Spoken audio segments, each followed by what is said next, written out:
గదిలో ఒక మ్యాప్ పెట్టుకోవాలండి. చాలామందికి పేరెంట్స్కి నేను మీ ఛానల్ ద్వారా చెప్పే పాయింట్ ఏంటంటే, map reading is best relaxation technique in between studies. చదువు బోర్ కొట్టగానే మ్యాప్ దగ్గరికి వెళ్ళు.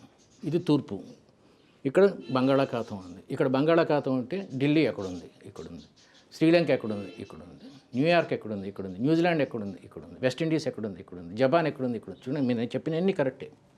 మ్యాప్ రీడింగ్ వల్ల ఇది వస్తుందండి. అది బెస్ట్ రిలాక్సేషన్. మళ్ళీ చదువుకో. ఇదంతా జనరల్ ప్లస్ ఐస్కి సంబంధించిన విషయాలు. Next coming to nose. మురికాల పక్కన కూర్చొని మీరు చదవగలరా? ఎప్పుడన్నా మంచి దరిద్రమైన వాసన వస్తుంటే చదవలేం.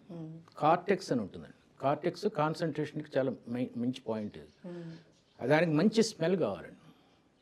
నీకు ఎప్పుడైతే చెడు స్మెల్ కాన్సన్ట్రేషన్ పెంచలేదో, మంచి స్మెల్ కాన్సన్ట్రేషన్ పెంచుతుంది.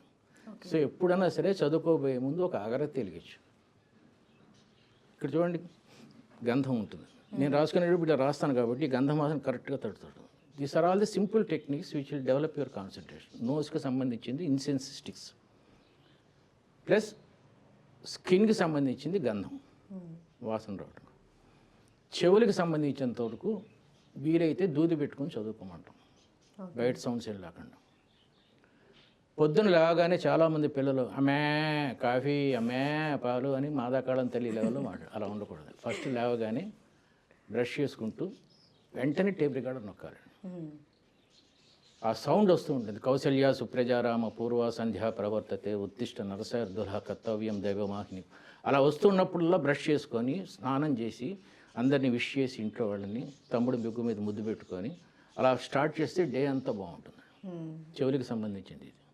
చెవులు, ముక్కు, కళ్ళు, నోరు.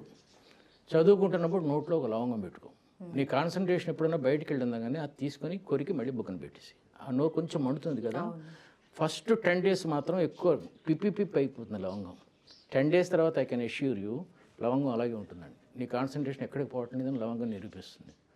నోరు, చర్మం, ముక్కు, చెవులు, కళ్ళు, ఇలా పంచజ్ఞానేంద్రియాన్ని కాన్సన్ట్రేట్ చేయి. చదువుకోబోయే ముందు 2 minutes పుస్తకం ముందు నిలబడి ప్రార్థన చేయి. నీకు దేవుడి మీద నమ్మకం లేకపోతే వద్దు, ప్రార్థన చేయి. ప్రార్థన is nothing to do with God. Atheist అవ్వచ్చు, థీస్ట్ అవ్వచ్చు. అలా ప్రార్థన చేయటం వల్ల నీకు విధమైన ఒక శానిటీ వస్తుంది.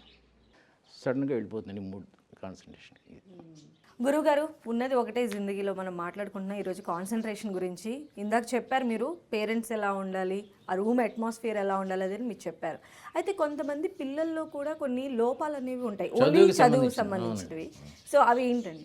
ఫస్ట్, పిల్లల్లో డెఫిషియన్సీ ఇంటెలిజెన్స్ సరిగ్గా లేకపోవటం.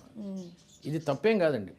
ప్రతి పిల్లవాడికి left brain, right brain, 2 brains ఉంటాయి. ఈ థియరీ కూడా సైంటిఫిక్గా ప్రూవ్ అవ్వలేదు, మీకు అర్థం అవటం కోసం చెప్తున్నాను. ఓకే. రైట్ బ్రెయిన్ ఉన్న పిల్లోళ్ళు మ్యాథమెటిక్స్ బాగుంటారు, మేనేజ్మెంట్ అకౌంటెన్సీ బాగుంటారు, డెసిషన్ మేకింగ్ బాగుంటారు, ఇంటెలిజెన్స్ బాగుంటుంది వాళ్ళు. ఇది రైట్ బ్రెయిన్. లెఫ్ట్ బ్రెయిన్ బాగున్న వాళ్ళకి ఎక్కువ లిటరేచరు, ఫిలాసఫీ, లాయర్స్, ఎక్కువ మెమరీ ఎక్కువ ఉంటుంది. చాలామంది తల్లిదండ్రులు చేసే తప్పు ఏంటంటే, మా ఫాదర్ కూడా ఇదే తప్పు చేశాడు. డాక్టర్ అవ్వాలి ఇంట్లో అని చెప్పి నన్ను తీసుకెళ్ళి బైపీసీలో జాయిన్ చేశాడు. ఆ జువాలజీ అంత బోర్ సబ్జెక్ట్ నాకు ఎప్పుడు, because mine is the right brain, mathematical brain. లక్కీగా మళ్ళీ బీకామ్కి వచ్చాను. లక్కీగా సీఏ కూడా మ్యాథమెటిక్స్.